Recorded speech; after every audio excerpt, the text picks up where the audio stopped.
حضرت مولانا اشرف علی تھانوی رحمہ اللہ نے بڑی پیاری بات لکھی. ایک مرید نے نا ان کو لکھ کے دیا کہ مجھ سے گناہ نہیں چھوٹتا, گناہ کرتا ہوں توبہ کرتا ہوں, گناہ کرتا ہوں توبہ چھوٹ نہیں رہا. حضرت توبہ کر کر کے تھک گیا. انہوں نے فرمایا کرتے رہو, اس توبہ کی وجہ سے تعلق تو بحال ہے نا اللہ کا. چلو محبت کا تعلق نہیں, معذرت کا تعلق تو ہے, ایکسکیوز کا تعلق تو ہے. نہیں آئی میرا خیال ہے بات سمجھ میں. ایک تعلق ہوتا ہے اطاعت کا تعلق, فرما برداری کا تعلق. اصل تو یہ تعلق ہے کہ آپ اللہ کے فرما بردار بن کے رہیں. اور ایک تعلق ہوتا ہے فرما بردار نہیں ہے لیکن معذرت کر رہا ہے بار بار, تعلق تو ہے نا. اور ایک ہے کہ تعلق ہی نہیں ہے, نہ اطاعت کر رہا ہے نہ اللہ سے معافیا مانگ رہا ہے.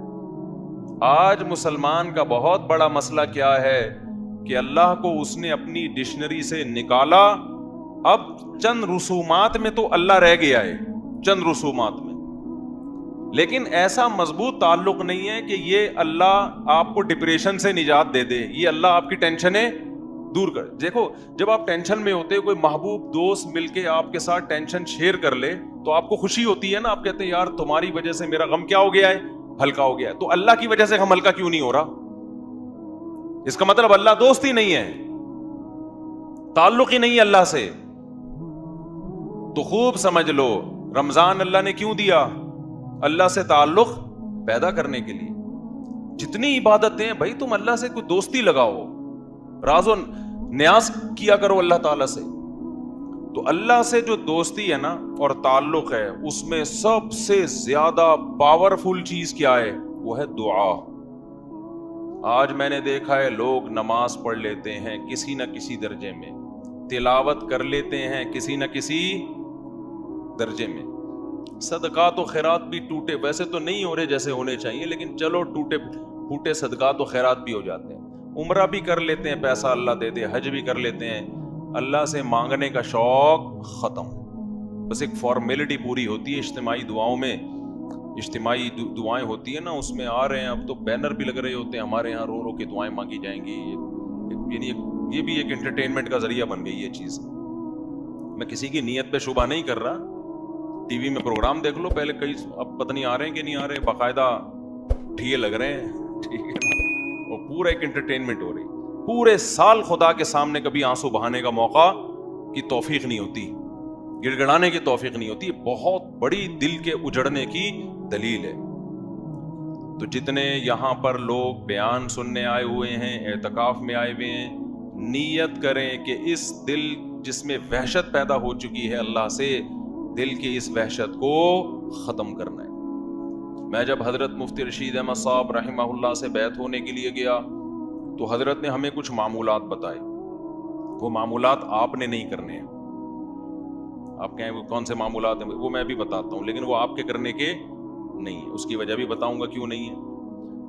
تو حضرت نے فرمایا کہ رات کو کسی بھی وقت قبلہ رخ ہو کے بیٹھ جایا کریں,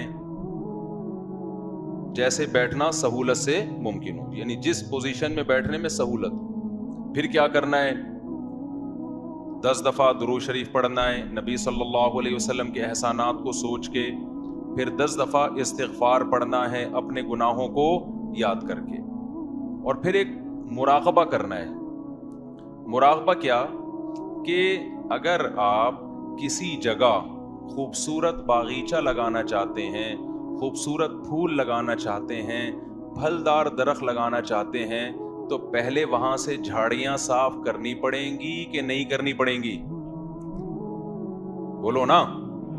خواتین خوب غور سے بیان سنیں. آج کل خواتین میں بھی گھروں میں معمولات کا رواج ختم, موبائل آ گیا ہے ہاتھ میں. ہم اپنی دادیوں نانیوں کو دیکھتے تھے, مصلے سے محبت تھی ان کو. آج ہم عصر کے بعد نا بات کر رہے تھے کہ فٹنس, فزیکل فٹنس کی نا. مجھ سے اکثر لوگ آ کے پوچھتے ہیں نا آپ اتنے باریک کیوں ہیں, ٹھیک ہے, تو میں تو کچھ کوئی خاص نہ کوئی بہت زیادہ ایکسرسائز ہیں, پراٹھے پراٹھے پڑتا رہتا ہوں. تو میں بتا رہا تھا کہ پہلے زمانے کے لوگ تو کوئی ٹریننگ نہیں تھی, کوئی فزیکل فٹنس کی چیزیں نہیں تھی, پھر بھی فٹ تھے. تو مجھے اپنی دادی یاد آ رہی تھی. اب آج خواتین واکنگ بھی کرتی ہیں, جاگنگ بھی کرتی ہیں, جم بھی جا رہی. میں اس کے خلاف نہیں ہوں, پردے کے ساتھ کیا جا سکتا ہے, کیونکہ گھر میں اور تو کچھ ہو نہیں رہا, تو پھر پھر تو کھا بڑی اسپیڈ سے رہی ہیں تو پھر وہی ہوگا نا جو مردوں کے ساتھ ہو رہا ہے، جو عورتوں کے ساتھ ہو رہا ہے، پھٹ پھٹا کے دھماکے کے ساتھ اطلاع آ جاتی ہے، ایک دن آج یہ دنیا سے چلے گئے۔ لیکن ہم جب پرانی عورتوں کو دیکھتے ہیں، اپنی دادیوں نانیوں کو، تو انہوں نے تو ایک ایک تخت پہ پوری پوری عمریں گزار دی۔ میں اپنی دادی کو میں نے میرا خیال ہے 20 سال دیکھا ہے، 20 سال اپنی دادی کے ساتھ گزارے، تو 20 سال سے میں ان کو تخت پہ ہی دیکھ رہا تھا۔ ایک تخت تھا، شاید ان کو جہیز میں 1903 میں ملا ہو کہیں، یا 1904-05 میں کہیں جا کے ملا ہو۔ اس کے اوپر ایک چادر تھی، اس کے اوپر ایک دری تھی، اس کے اوپر ایک اور چادر تھی، اس کے اوپر ایک اور دری تھی، ایک دری کے نیچے کیلا رکھا ہوا ہوتا تھا، دوسری دری کے نیچے کوئی پیسے ویسے رکھے ہوئے ہوتے تھے، ان کے مختلف چیزیں تھیں، پان بھی کھاتی تھی۔ وہ تھا سروتا ہوتا تھا نا، اب تو یہ لفظ ڈکشنری سے غائب ہو رہے ہیں، سروتا نہیں ہوتا وہ جو کاٹنے والا، پھر چھوٹا سا پان ہوتا تھا، تمباکو لگایا اور رکھ لیا۔ اسی تخت پہ میں نے ان کو دیکھا، 20 سال انہیں گزارے، اور 85-90 سال کی عمر میں ان کا انتقال ہوا ہے۔ نہ کوئی واکنگ تھی، نہ کوئی جاگنگ تھی، نماز، تسبیحات، تھوڑا بہت غیبتوں میں ٹائم گزرتا تھا، اللہ معاف فرمائے وہ غلط تھا۔ زیادہ ٹائم کس میں گزرتا تھا؟ نماز میں۔ روزے رکھتی تھیں شوال کے، رمضان میں کئی قرآن ختم ہو جاتے تھے، حالانکہ نظر کمزور ہو گئی تھی، اتنے موٹے موٹے چشمے لگا کے قرآن پڑھے جا رہے ہیں۔ میں حیران ہوں آج کل عمریں کتنی چھوٹی ہو گئی ہیں۔ بات کیا ہے بھائی؟ کسی نہ کسی درجے میں اللہ سے تعلق تھا، ٹینشنیں نہیں تھی، ڈپریشن نہیں تھی جو یہ ہے۔ ان کی ڈپریشنیں اللہ سے دعائیں مانگ کے ختم۔ انہوں نے بہت سارے غم بھی دیکھے، جوان موتیں دیکھی ہیں۔ مجھے دادی نے بتایا کرتی، پتہ نہیں کتنے میرے بچے پیدا ہو کے فوت ہوئے ہیں۔ آج عورت کا ایک بچہ فوت ہو جائے نا، اتنا شور شرابہ، اتنا رونا پیٹنا چیخنا کہ شوہر کا دل کرتا ہے کہ وہ بھی فوت ہو جائے، اتنی ٹینشن ہوتی ہے اس کو۔ غموں کا برداشت کرنا اور برداشت کرنے کی طاقت اور قوت ختم، کیونکہ اللہ سے تعلق کیا ہو گیا ہے؟ ختم۔ پہلے بڑے آرام سے ایک جملہ، بھائی ما قدر اللہ، یہ دیا، یہ اولاد دی اللہ نے، لینے والا کون ہے؟ وہ بھی اللہ، اس کی مرضی لے لی، تھوڑا بہت روئے، اس کے بعد نارمل۔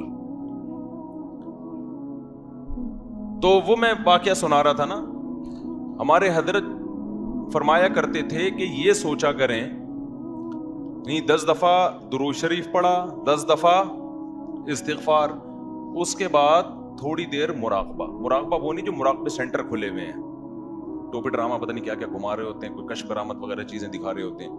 مراقبہ کا مطلب اس کا استحضار کریں، ایک مثال سوچیں کہ جب کسان کو کوئی خوبصورت باغیچہ لگانا ہوتا ہے تو پہلے زمین سے جھاڑیاں اور کانٹے دار پودے صاف کرتا ہے، ایسا ہی نہیں لا کے کاشتکاری کر دی جاتی اچھی چیزوں کے لیے۔ جھاڑیاں اور خاردار پودے لگانے کے لیے ٹریکٹر چلانے کی ضرورت نہیں ہے، وہ خود بخود اگ جاتے ہیں۔ سیب، انار، انگور، ناشپاتی، گندم، چاول، یہ چیزیں لگانے کے لیے کیا چاہیے؟ جلدی میں مختصر بیان کرنے کا میرا ارادہ ہے، ذرا آپ میرا ساتھ دیں تاکہ بات بیٹھ جائے دماغ کے اندر۔ تو یہ چیزیں لگانے کے لیے کیا چاہیے بھائی؟ پہلے جھاڑیاں صاف کی جائیں گی، اس کے بعد پھول لگتے ہیں۔ تو حضرت فرمایا کرتے تھے، یہ سوچا کریں کہ میرے دل میں اللہ کی محبت کے پھول اس وقت تک نہیں لگیں گے جب تک دنیا کی محبت کی خاردار جھاڑیاں صاف